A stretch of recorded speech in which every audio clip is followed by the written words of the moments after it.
আমন্ত্রণ দীপ্ত সংবাদে আপনাদের সাথে আছি আমি ইয়াসমিন সুমনা। ঈদুল আজহার সামনে ঠাকুরগাঁওয়ের সীমান্ত দিয়ে অবৈধভাবে অনুপ্রবেশ করছে ভারতীয় গরু। গভীর রাতে সীমান্ত দিয়ে গরু আনার পর তা ট্রাকে করে পাঠানো হচ্ছে ঢাকা সহ দেশের বিভিন্ন অঞ্চলে। এতে কোরবানির পশুর দাম নিয়ে উদ্বিগ্ন স্থানীয় খামারিরা। ঠাকুরগাঁও সীমান্ত দিয়ে ভারত থেকে আনা হচ্ছে গরু, যা স্থানীয় বিভিন্ন হাটে তোলা হচ্ছে বিক্রির জন্য। বিশেষ করে জেলার পীরগঞ্জ ও বালিয়াডাঙ্গি সড়কে ট্রাকে করে এসব গরু পরিবহন করতে দেখা গেছে। জানা গেছে, প্রতিদিন গভীর রাতে সীমান্ত দিয়ে আনা হয় এসব পশু। পরদিন বিকেল 4টার পর থেকে মধ্যরাত পর্যন্ত চলে অবৈধ আনা এসব গরুর পরিবহন কার্যক্রম। আমরা নাহারিতে কিনে নিয়ে আসলাম, আমরা জয়পুর হাটে নিয়ে যাবো।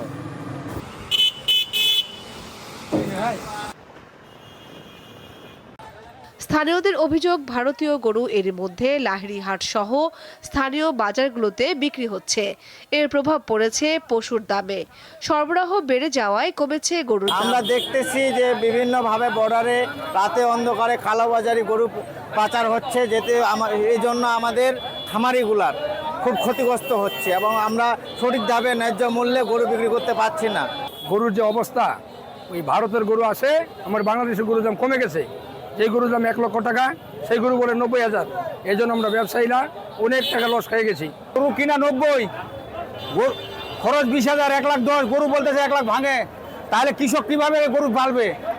ইন্ডিয়ান গরু ঢুকাতে 2,05,000 গরু বেচলাম 1,90,000-তে। সীমান্তে ভারতীয় গরু আসার বিষয়ে কথা বলতে রাজি হননি বিজিবি ও জেলা প্রশাসনের কেউই। তবে প্রমাণ দেখে ব্যবস্থা নেওয়ার আশ্বাস দিয়েছেন জেলা প্রশাসক।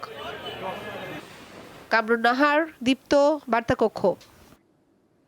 এদিকে মাগুরায় জমে উঠেছে কোরবানির পশুর হাট। বিস্তারিত জানাচ্ছেন সহকর্মী কাশেমুর রহমান।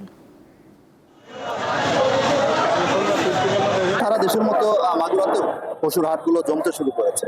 ঈদুল আজহা উপলক্ষে মাগুরার যে হাটগুলো রয়েছে, প্রতিটি হাটেই গবাদি পশু উঠছে এবং এই গবাদি পশু বেচা বিক্রি এই মুহূর্তে বেশ জমে উঠেছে। জেলা প্রাণী সম্পদ বিভাগের তথ্য মতে মাগুরা জেলাতে কুরবানিযোগ্য ৭৫,০০০ গবাদি পশু রয়েছে এবং জেলার চাহিদা রয়েছে ৬২,৫০৮টি। মাগুরার যদি গবাদি পশুর হাট সম্পর্কে আপনাদেরকে বলি যে মাগুরাতে প্রায় 9টি মতো স্থায়ী এবং অস্থায়ী মিলে হাট রয়েছে। তার মধ্যে উল্লেখযোগ্য হাট যদি বলি যে মাগুরা সদরের মধ্যে আমি যে হাটটিতে দাঁড়িয়ে রয়েছি, রামনগর পশুর হাট, এটি সব থেকে বড় পশুর হাট। অপরিচিত লোকের যায় কোনো কিছু খাবেন না, অপরিচিত লোকের সাথে গল্প করবেন না। আপনার পশুটি বিক্রি করে টাকা যাচাই বাছাই করবার জন্য হাসির ঘরে আসেন বা ব্যাংক কর্তৃপক্ষ থেকে লোক আসছে, তারা দেখবে। আইন শৃঙ্খলা রক্ষাকারী বাহিনীর সদস্য সহ আমার হাটের ভলেন্টিয়াররা আছে, সবাই মিলে একটা নিরাপত্তার মধ্য দিয়ে হাটে বেচাকেনা হচ্ছে সুন্দর সুষ্ঠুভাবে। দিন যত যাবে ততই কিন্তু এই বেচা বিক্রি বাড়তে থাকবে। তো এই ছিল মাগুরা থেকে কোরবানির পশুর হাটের সর্বশেষ তথ্য। রাজধানীর পল্লবীতে ধর্ষণ ও হত্যাকাণ্ডের শিকার শিশু রামিসার ডিএনএ পরীক্ষার রিপোর্ট হাতে পেয়েছেন তদন্তকারী কর্মকর্তা। পুলিশের অপরাধ তদন্ত বিভাগ সিআইডির ফরেনসিক ইউনিট থেকে মামলার তদন্তকারী কর্মকর্তা পল্লবী থানার এসআই ওহিদুজ্জামান ভুইয়া নিপুণের কাছে শনিবার রিপোর্টটি হস্তান্তর করা হয়। সিআইডির বিশেষ পুলিশ সুপার জসিমউদ্দিন খান বিষয়টি নিশ্চিত করেন। 19 মে পল্লবীর একটি বাসায় রামিসাকে হত্যা করা হয়। প্রধান আসামি সোহেল রানা ও তার স্ত্রী স্বপ্না আক্তারকে গ্রেফতার করা হয়েছে। সোহেল আদালতে দোষ স্বীকার করে জবানবন্দি দিয়েছে। এদিকে বাংলাদেশের শিশুদের উপর সাম্প্রতিক সহিংসতার ঘটনায় গভীর উদ্বেগ প্রকাশ করেছে ইউনিসেফ। গতকাল এক বিবৃতিতে বলা হয়, শিশুদের উপর বর্বরতা অবশ্যই বন্ধ করতে হবে।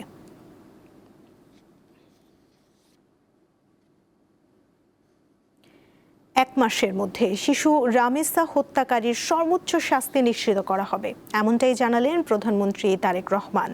শনিবার ময়মনসিংহের ত্রিশালে জাতীয় কবি কাজী নজরুল ইসলামের জন্মবার্ষিকী উপলক্ষে আয়োজিত অনুষ্ঠানে তিনি একথা জানান। প্রধানমন্ত্রী অভিযোগ করেন, দেশে অরাজকতা সৃষ্টিকারীরা পতিত সরকারের সঙ্গে যোগাযোগ করছে।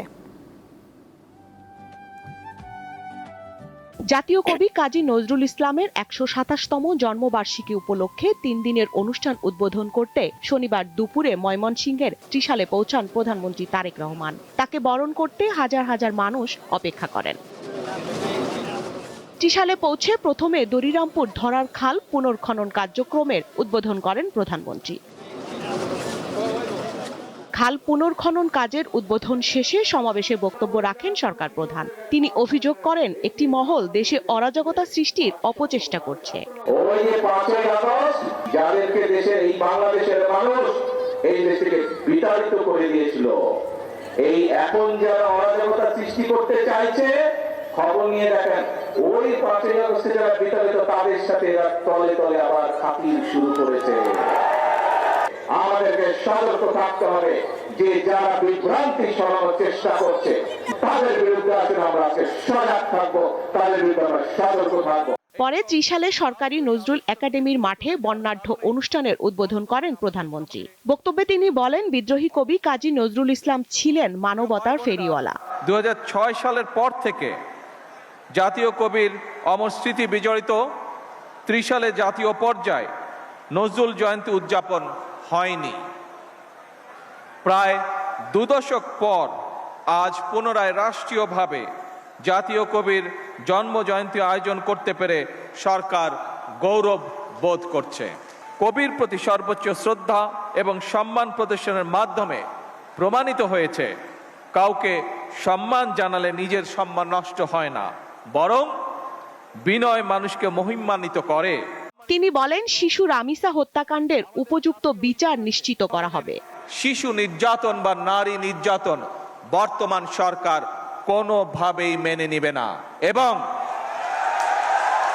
এবং বর্তমান সরকার রামিসার এই হত্যাকারীর সর্বোচ্চ শাস্তি ইনশাআল্লাহ আগামী 1 মাসের মধ্যে নিশ্চিত করবে এবং সেই সর্বোচ্চ শাস্তি হচ্ছে মৃত্যুদণ্ড। বর্তমান সরকার কখনোই নারী ও শিশু নির্যাতন প্রশ্রয় দেবে না বলেও জানান সরকারের প্রধান নির্বাহী। মানবিক রাষ্ট্র এবং সমাজ প্রতিষ্ঠা করতে হলে আমাদেরকে আইনের শাসন প্রতিষ্ঠা করতেই হবে। স্বস্তিকা সিংহ, দীপ্ত সংবাদ, ঢাকা। নতুন কর্মসংস্থান সৃষ্টির লক্ষ্যে আজ 60,000 কোটি টাকার বিশেষ প্যাকেজ ঘোষণা করেছে বাংলাদেশ ব্যাংক। এই অর্থের 1/3 দেবে কেন্দ্রীয় ব্যাংক, বাকিটা আসবে সরকার থেকে। এর মাধ্যমে বন্ধ কলকারখানা চালুর মাধ্যমে 25 লাখ লোকের কর্মসংস্থান তৈরি হবে বলে আশা করছেন বাংলাদেশ ব্যাংকের গভর্নর। সারা দেশে 1 কোটি নতুন কর্মসংস্থান সৃষ্টির নির্বাচনী প্রতিশ্রুতি বাস্তবায়নের অংশ হিসেবে বন্ধ থাকা কারখানাগুলো চালুর উদ্যোগ নিয়েছে সরকার। এ লক্ষ্যে শনিবার 60,000 কোটি টাকার বিশেষ প্যাকেজ ঘোষণা করেছে বাংলাদেশ ব্যাংক। এর আওতায় শতকরা 7% সুদে ঋণ নিয়ে বন্ধ কারখানাগুলো চালু করতে পারবে বড় শিল্পগোষ্ঠী। তবে ছোট উদ্যোক্তাদের গুনতে হবে তুলনামূলক বেশি সুদ। 19,000 কোটি টাকা আসবে বাংলাদেশ ব্যাংক থেকে। এর মধ্যে অলরেডি আমাদের এখানে বেশ কিছু ফাইন্যান্স অলরেডি হয়ে গেছে, বাকিটা আমরা ডিটেইল আসব। আমরা আশা করছি এর মাধ্যমে 25 লাখের বেশি কর্মসংস্থান হবে যদি এটি সম্পূর্ণ আমরা সঠিক জায়গায় পূর্ণাঙ্গভাবে ক্রেডিটটা কাজ করে। গভর্নর জানান, ব্যাংক খাত থেকে লোপাট হওয়া টাকা উদ্ধার সহজ নয়। অর্থনীতি গতিশীল করার স্বার্থে সহায়তা প্যাকেজ হাতে নিতে হচ্ছে। আমাদের প্রায় 2.5 মিলিয়ন জব ক্রিয়েশন হবে, এক্সপোর্ট রিকভারি হবে, এগ্রিকালচারাল বুস্ট হবে, রেমিটেন্স গ্রোথ বাড়বে বলে আমরা আশা করছি। স্বাভাবিকভাবে জিডিপি গ্রোথও বাড়বে, গ্রিন ইনভেস্টমেন্টের পরিমাণটা বাড়বে, বিজনেস কনফিডেন্স আবার ফিরে আসবে। নতুন এই প্যাকেজ বাস্তবায়নে 19,000 কোটি টাকা দেবে কেন্দ্রীয় ব্যাংক, আর সরকারি খাত থেকে আসবে 41,000 কোটি টাকা। শাহরিয়ার ইমন, দীপ্ত সংবাদ, ঢাকা। বাগেরহাটে পানগুছি নদীর ভয়াবহ ভাঙনে দিশেহারা নদী তীরের মানুষ। বিলীন হয়েছে ঘরবাড়ি, ফসলি জমি ও সড়ক। নদী তীর রক্ষা বাঁধের নির্মাণ কাজ শুরু হলেও বর্তমানে কাজ বন্ধ থাকায় স্থানীয়দের মাঝে দেখা দিয়েছে ক্ষোভ। এমন পরিস্থিতিতে দ্রুত কাজ শুরুর দাবি এলাকাবাসীর। বাগেরহাটে পানগুছি নদীর ভাঙন রোধে প্রায় 659 কোটি টাকার প্রকল্প অনুমোদন দেওয়া হয়। কাজ শুরু হয় 2023 সালের নভেম্বরে। কথা ছিল 2025 সালের ডিসেম্বরের মধ্যে কাজ শেষ হওয়ার। তবে কাজের ধীরগতি ও অনিয়মের কারণে নির্ধারিত সময়ে কাজ হয় মাত্র 19%। ফলে ক্যাসেল কনস্ট্রাকশন ও তাজুল ইসলাম জেবি নামের ঠিকাদার প্রতিষ্ঠান দুটির দরপত্র বাতিল করে 10 কোটি 17 লাখ টাকার জরিমানা করে বাগেরহাট পানি উন্নয়ন বোর্ড। এরপর থেকেই বন্ধ রয়েছে কাজ। স্থানীয়দের অভিযোগ, এভাবে কাজ বন্ধ থাকায় প্রতিদিনই নদীগর্ভে বিলীন হচ্ছে নতুন নতুন এলাকা। তাই দ্রুত কাজ শুরুর দাবি স্থানীয়দের। এখানে অনেক বাড়িঘর ছিল, আমাদের পানকুচি নদীতে ভেঙে গেছে। আমাদের এখানে একটা বাঁধবাড়ি দরকার। আমরা সরকারের কাছে দাবি জানাই যে এইটার জন্য অতি বিলম্বে খুব তাড়াতাড়ি এই কাজটা আমাদের হয়। আমরা শুনছি এটা পাইলিং টেন্ডার হয়েছে, টেন্ডার পর কিছু বস্তা ফালাইছে, ফালার পর শুনি এখন কন্ট্রাক্টর পালাই গেছে। তাতে নতুন করে ঠিকাদার নিয়োগ করে ভালো করে কাজ হয়, আমরা এইটা চাই। আমাদের কোনো রাস্তা নাই, রাস্তা বিলীন হয়ে গেছে, সেই রাস্তার জন্য ব্যবস্থা হয়। কন্ট্রাক্টর অনেক অনুরোধ করছি যে আপনারা এই জায়গায় একটু আগে কামটা ধরেন। কয় আমাদের কন্ট্রাক্ট না আর একজনের আছে, হে আবার ভাগে ভাগে ভাগে সে হালাইবে। পানি উন্নয়ন বোর্ড জানিয়েছে নতুন করে দরপত্র আহ্বানের প্রক্রিয়া চলছে এবং দ্রুত কাজ শুরু হবে। যেই স্থানগুলোতে চুক্তি বাতিল হয়েছে সেখানে আমাদের সংশোধিত ডিপিপি অনুযায়ী অবশিষ্ট কাজ নিয়ে নতুন করে দরপত্র আহ্বানের সুপারিশ রয়েছে। সেটা করা হলে সংশোধিত প্রকল্প যখন পাস হবে তখন আমরা দরপত্র প্রক্রিয়ায় গিয়ে এবং আগামী শুষ্ক মৌসুম বর্ষার পরই যাতে কাজটা বাস্তবায়ন আবার পুনরায় আরম্ভ করা যায় সেটা আমাদের চেষ্টা থাকবে। পানগুছি নদীর ভাঙন থেকে মোড়লগঞ্জ উপজেলা ও আশেপাশের এলাকা রক্ষায় দ্রুত কাজ শুরু হবে এমনটাই প্রত্যাশা স্থানীয়দের। সানজিদা স্নিগ্ধা, দীপ্ত, বার্তাকক্ষ। আন্তর্জাতিক প্রসঙ্গ। মার্কিন প্রেসিডেন্টের সরকারি বাসভবন হোয়াইট হাউসের কাছে গোলাগুলির ঘটনা ঘটেছে। স্থানীয় সময় শনিবার সন্ধ্যায় এক ব্যক্তি গুলি ছুড়লে পাল্টা গুলি চালায় সিক্রেট সার্ভিসের সদস্যরা। এতে নিহত হয়েছেন ওই বন্দুকধারী। এ সময় একজন পথচারীও গুলিবিদ্ধ হন। আল জাজিরার প্রতিবেদনে বলা হয়েছে, প্রেসিডেন্টের নিরাপত্তার দায়িত্বে থাকা ফেডারেল সংস্থা সিক্রেট সার্ভিস এক বিবৃতিতে ঘটনার সত্যতা নিশ্চিত করেছে। সংস্থাটি জানায়, প্রাথমিক তদন্তে দেখা গেছে সন্দেহভাজন ব্যক্তি চেক পয়েন্টে পৌঁছে ব্যাগে রাখা অস্ত্র বের করেন এবং নিরাপত্তা কর্মীদের উপর গুলি চালান। এ সময় এজেন্টরা পাল্টা গুলি চালালে ওই ব্যক্তি গুলিবিদ্ধ হন। পরে তাকে কাছের একটি হাসপাতালে নেওয়া হলে চিকিৎসকরা মৃত ঘোষণা করেন। বিবৃতিতে সিক্রেট সার্ভিস জানিয়েছে, গোলাগুলির সময় ভেতরেই ছিলেন প্রেসিডেন্ট ডোনাল্ড ট্রাম্প।